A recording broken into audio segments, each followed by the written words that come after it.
Good morning, everyone. It's great to hear about the other very informative talks and also see familiar faces. Thank you, Farshad, for organizing the session. So in this talk, I want to talk about a type of relatively common but highly underutilized fly ash. That is the fly ash that is co-mingled with flue gas desulfurization products. In a simpler words, high sulfur fly ash, high SO3 fly ash. I'm going to talk about what these are, why do we get high sulfur in some fly ashes, how do they perform in concrete, how do we distinguish the ones that could be used in concrete versus the ones that we have to be more careful about, and also some of the beneficiation pathways that may exist. I want to acknowledge the great work of Gopakumar Kaladharan, my former PhD and postdoc, who is currently at US Gypsum. All right. Lastly, I mentioned the picture. I have a picture of landfill ash here, or fly ash landfill. So I mentioned this, that there are actually a great number of these potential ash sources that could be harvested, both impounded and landfill, that are currently not touched because they have high sulfur. So we're going to look at what are some of the ways that we can approach these. Okay. So first of all, in terms of motivation, this has been discussed that the supply of fresh fly ash, as we see on the right, or on the left rather, has declined significantly over the last 15 years by a tune of over 60%. And that, as we can see on the right side, corresponds directly with the share of coal as a fuel to produce electricity. So if you look at this tan curve, which shows the amount of billion kilowatt hours of electricity that has been produced in the U.S. over the last 70 or so years, you can see that coal, going back only about 15 years ago, was making up 50% or higher than the total electricity that is produced, and now it's less than 20%. And it's primarily displaced by the use of natural gas. All right, so that's one less distraction for me. So the question is, now that this fresh fly ash is not produced as much as before, how do we continue to make good quality, durable concrete, especially with the very kind of emerging high emphasis of CO2 reduction, which hinges, at least partially, to a large extent, on reducing the clinker content of concrete and replacing it with SCMs at high levels. One strategy would be to use of these marginal off-spec SCMs, and the high SO3 ash is one such SCM. Okay. So if you look at ASTM C618, currently under chemical requirements, we see that this sulfur dioxide content is limited at 5% maximum.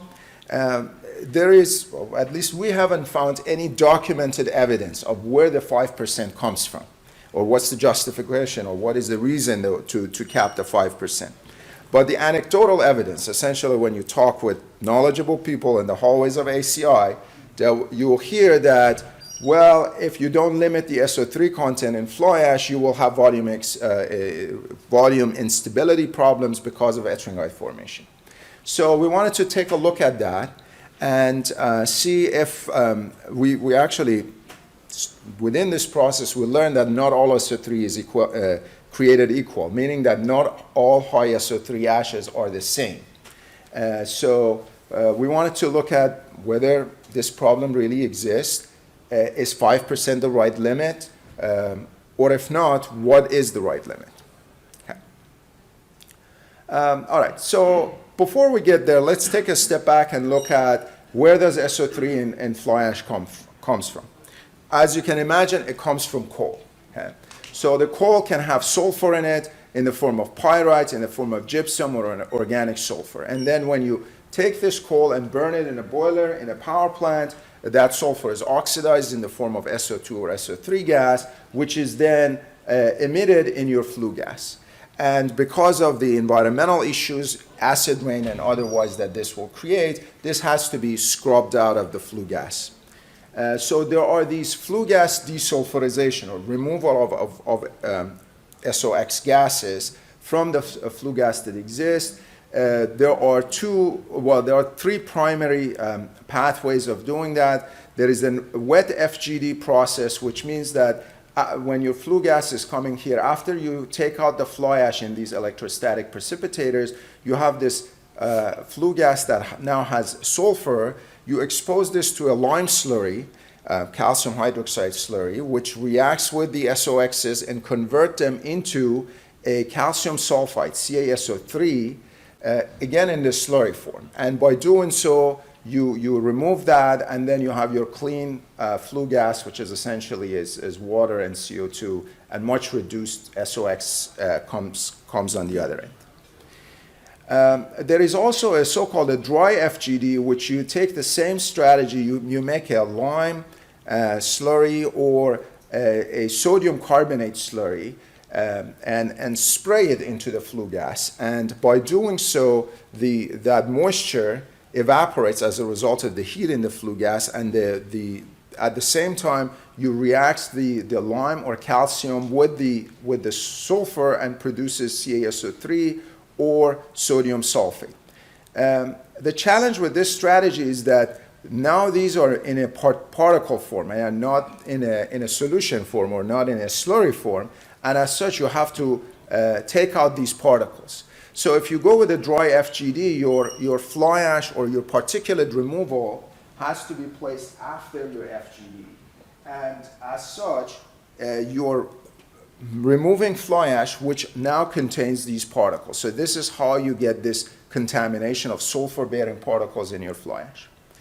The third strategy is using these fluidized bed combustion ash boilers, or so-called FBC boilers, which directly inject calcite, calcium carbonate, into the boiler.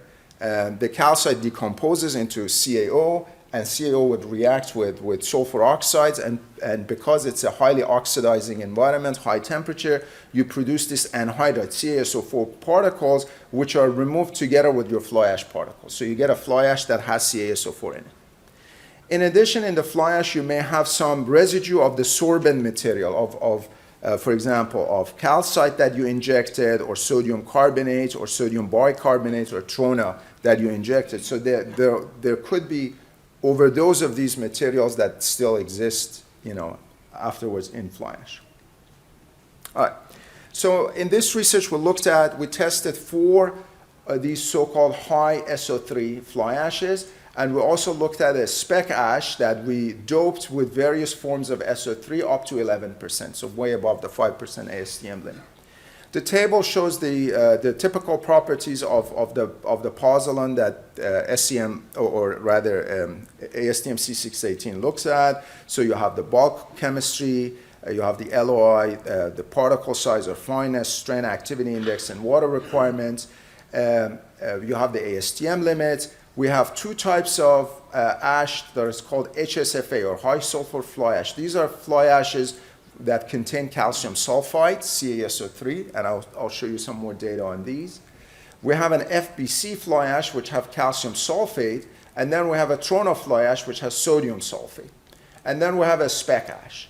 And if you look at all of these have high SO3 content, way above 5% limit. The trona fly ash, which has sodium sulfate, as expected, also has high sodium content.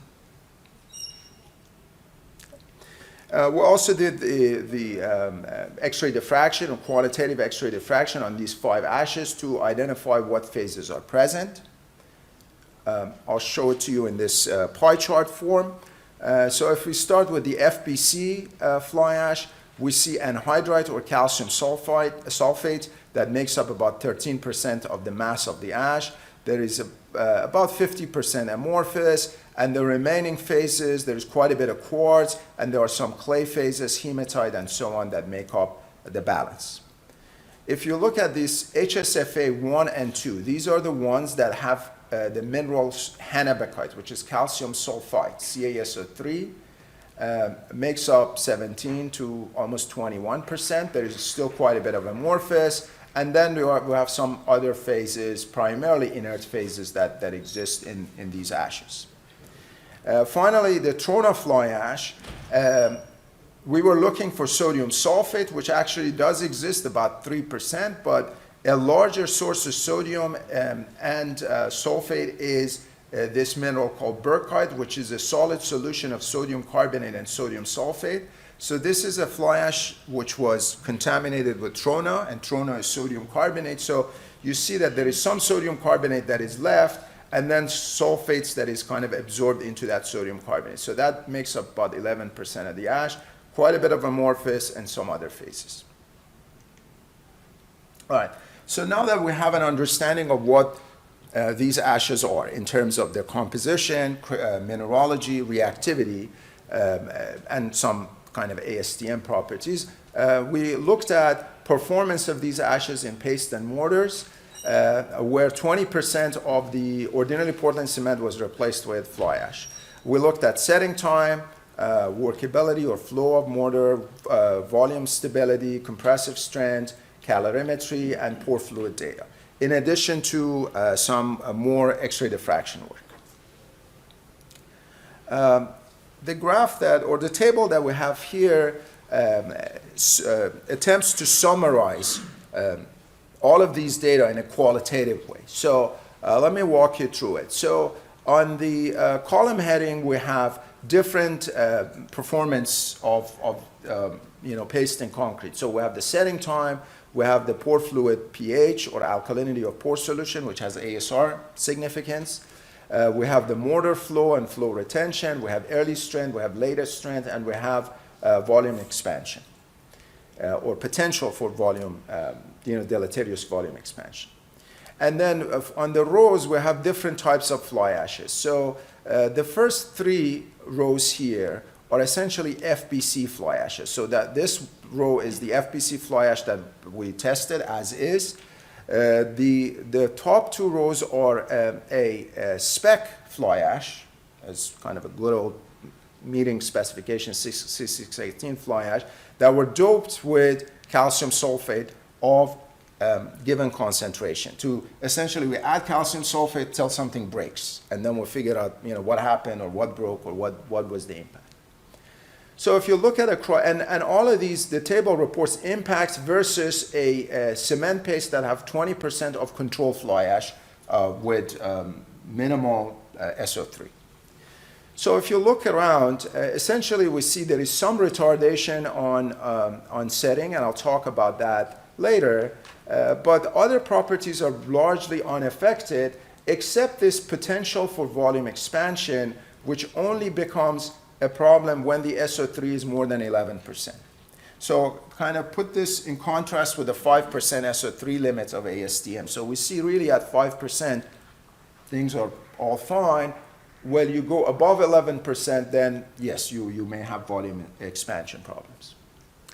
The second group of ashes, these are HSFAs, or the ones that have calcium sulfite, CaSO3, and or the spec ash that is doped with calcium sulfide. And the main issue here is set retardation. So we see a significant delay in setting. Well, in the dope ashes, we had some retardation. In the actual HSFA, we see a significant retardation. Everything else was fine. Note that the volume instability, which is, again, the anecdotal problem of limiting the SO3, is not an issue in these, even as high as 11% SO3. The trona fly ashes, again, volume expansion is not a problem. The main issue is the pore fluid pH. So because these have sodium sulfate or a lot of alkalis, they are unable to control the pore solution pH, and as such, they're likely ineffective in mitigating ASR. In addition to that, we saw a setting issue. We thought that we're going to see an acceleration of setting because of the sodium, but in the case of the actual Toronto fly ash, we saw flash setting. And later on, we traced it to the presence of carbonates, the sodium carbonate, which actually rapidly accelerates the hydration of C3A and causes flash setting. The rest of this talk, I'm not going to talk much about the Toronto fly ash because that makes a relatively small portion of the available high SO3 ashes. I'll talk about the other two categories, the FBC and these HSFAs. Okay. So let's talk briefly about FBCs. One thing to note about these fluidized bed combustion boilers or power plants is that they burn coal at 800 degrees C, about half the temperature as the traditional pulverized coal power plants. The significance of that temperature is that your mineral phases, such as clays, don't melt at those temperatures and primarily just get dehydroxylated. They lose their bound water. And because they don't melt, they maintain their initial particle morphology. So if they have porosity, if they have angularity and particle shape, they maintain that, as opposed to the spherical, mostly solid sphere fly ash that we're used to. So these types of particles don't, they actually increase your water demand. They don't, not only they don't help with your workability, they may actually hurt your workability to some extent. And all right, and we also saw the setting and expansion. We'll talk more about these. Okay, so let's look at setting. On the left, we see the setting time results with Vicat. You see Portland cement, no fly ash. You see Portland cement with 20% fly ash, spec fly ash rather, and then Portland cement with 20% FBC. So we see this, the initial and final setting has increased to some extent, but with the use of accelerators, we can compensate for that. One thing to keep in mind is that in this test, the test was performed at so-called normal consistency, which means that the water-cement ratio of these were not the same. Most significantly, FBCs had a higher water-cement ratio, which results, which by itself results in a later setting. When we do this when we look at calorimetry at the same water-cement ratio for spec fly ash, we see these double peaks. The first one is the C3A peak, the C3S peak rather, and the second one is the C3A peak. The C3S peak is delayed by about 2 hours. The C3A peak is delayed significantly. The reason for this is the presence of anhydrite or gypsum in the FBC ash, which essentially delays renewed hydration of C3A unless all the gypsum is gone. If we look at volume instability, so there is a ASTM C618, which you make these mortar bars of known proportions. You put them under Limewater, and the test says that at 14 days, your expansion should not exceed 0.02%. And we tested spec fly ash and all these other high sulfur fly ashes. And you can see that universally, none of them exceed the 0.02% at 14 days. However, the expansion continues to increase over time, most significantly for the case of the FBC ash.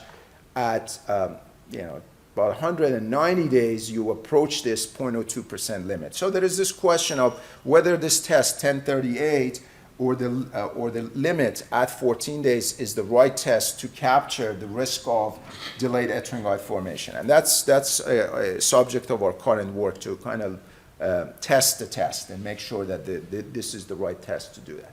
But if we assume that this is the right test, we see that none of these high sulfur ashes had issue with volume instability.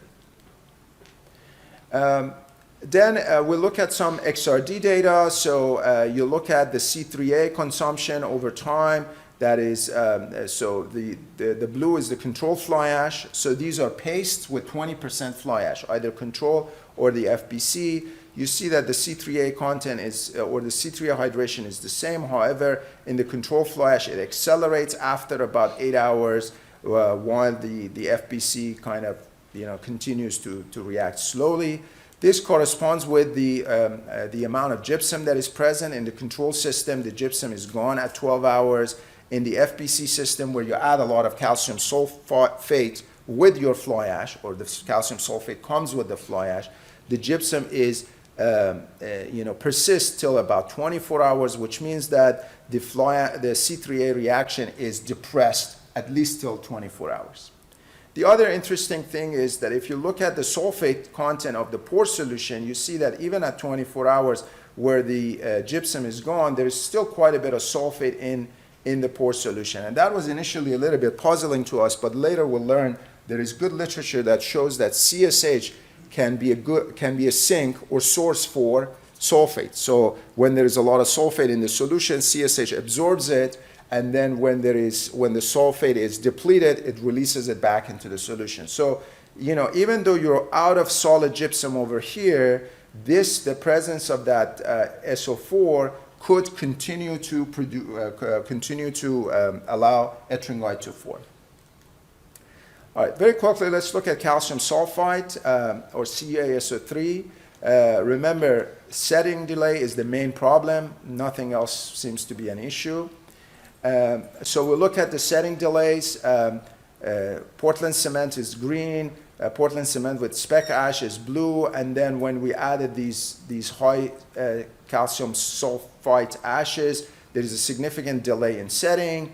With the use of strong accelerators, you can compensate to a large extent, but that's something to keep in mind. If setting matters, then we have to keep, we have to consider that. If we look at calorimetry data, we see that the blue shows the cumulative heat of the spec ash, Portland cement paste with the spec ash, and the other two shows these high sulfur ashes. And we see that initially there is a set retardation or extension of the dormant period. There is a crossover at about 3 days, both in terms of heat and strength. So these fly ashes, even though they retard early reaction, they catch up at 3 days, and then they go better than regular ash after that. If you look at the calorimetry data, you see that these peak doublets for C3S and C3A is delayed by quite a significant margin. Okay. If we look at now some X-ray diffraction data to see what happens, how these materials are hydrating, if you look at the C3S data, the blue is your control system. The C3S is hydrating relatively quickly, but in these high SO3 ashes, the C3S reaction is depressed, at least till about 24 hours. At 24 hours and beyond, it's starting to catch up. If we look at the gypsum content, even though these ashes don't have a gypsum, but they seem to, and the total gypsum content of the system is the same, by retarding the C3S, they are actually retarding the point at which you are running out of gypsum. And the reason for this is that when your C3S is reacting quickly, it produces a lot of CSH. The CSH is a sink for sulfate. So the sulfate content as the gypsum hydrates, there is something to absorb the sulfate out of the solution. So it promotes rapid reaction or rapid consumption of gypsum. If your C3S is not hydrating as fast, if you're not producing as much CSH, the gypsum consumption is retarded, which means that the C3A consumption also be retarded in these systems. All of these happens without much of the calcium sulfite being consumed. So there is a modest reduction in this calcium sulfite consumption over time. All right. If you look at the ICP data or pore solution data to kind of try to wrap this up, we see that there is no impact on the presence of alkalis, sodium and potassium. We see the OH content in these high sulfur ashes is reduced by about 30%, so that may be beneficial. But the main reason for this is the fact that there is a lot of SO4 and SO3 ions that persist in these materials because, again, there is less sink in the form of CSH to take these out of the pore solution. So to maintain charge balance, if you have more of these negative ions or more of these anions, your OH content goes down. Okay. The last point that I want to make before getting to conclusion is that the solubility of calcium sulfite is actually quite low. It's about 2 millimolars. And as such, the particle size of the calcium sulfide matters a lot. The bar chart that we see over here compares the setting time of various alternatives. The red is just the Portland cement. This blue horizontal line is Portland cement with 20% spec ash. And then when you get to this orange line is cement with 20% of this high sulfur ash, which we see a significant set retardation. I've shown this data to you before. The rest of them are actually this spec ash, but with added CaSO3, so that the SO3 content becomes 13.25%, which is the same as orange. However, the difference between them is that that added CaSO3 had different particle sizes. And we see that the finer this is, the more set retardation we get. Okay. Finally, what can we do about this? Well, first of all, if setting is not critical in your application, there is nothing to worry about. Just live with it. If needed, you can use accelerators to at least partially mitigate this issue. There is some work that shows fine limestone powder can also help. There is another technique. You can take these ashes, for example, coming out of landfill, and acid wash them, and that takes completely get rid of CaSO3. The problem is that in doing so, you're generating SO2 gases. So you probably have to capture that SO2 afterwards. And finally, you can use screening because this calcium sulfite is primarily in the fine fraction of the ash. If there is a way by air classification or otherwise that you can screen the finest particles of your ash, you can get rid of these calcium sulfite. All right. So in conclusions, we see that not all SO3 in ash is created equal. Both form and the content of SO3 matters. We also saw that the 5% SO3 limit of ASTM C618 may be too conservative. Our recommendation is to do performance testing of flow, set time, strength, and expansion of mortars and see if a particular high SO3 ash is meeting these performance criteria or not. We see that calcium sulfate that present in FBC fly ash can lead to ettringite formation only when the SO3 content is above 11%. Calcium sulfite can cause set retardation, which is the main issue. And again, that can be, there are several solutions for that I mentioned.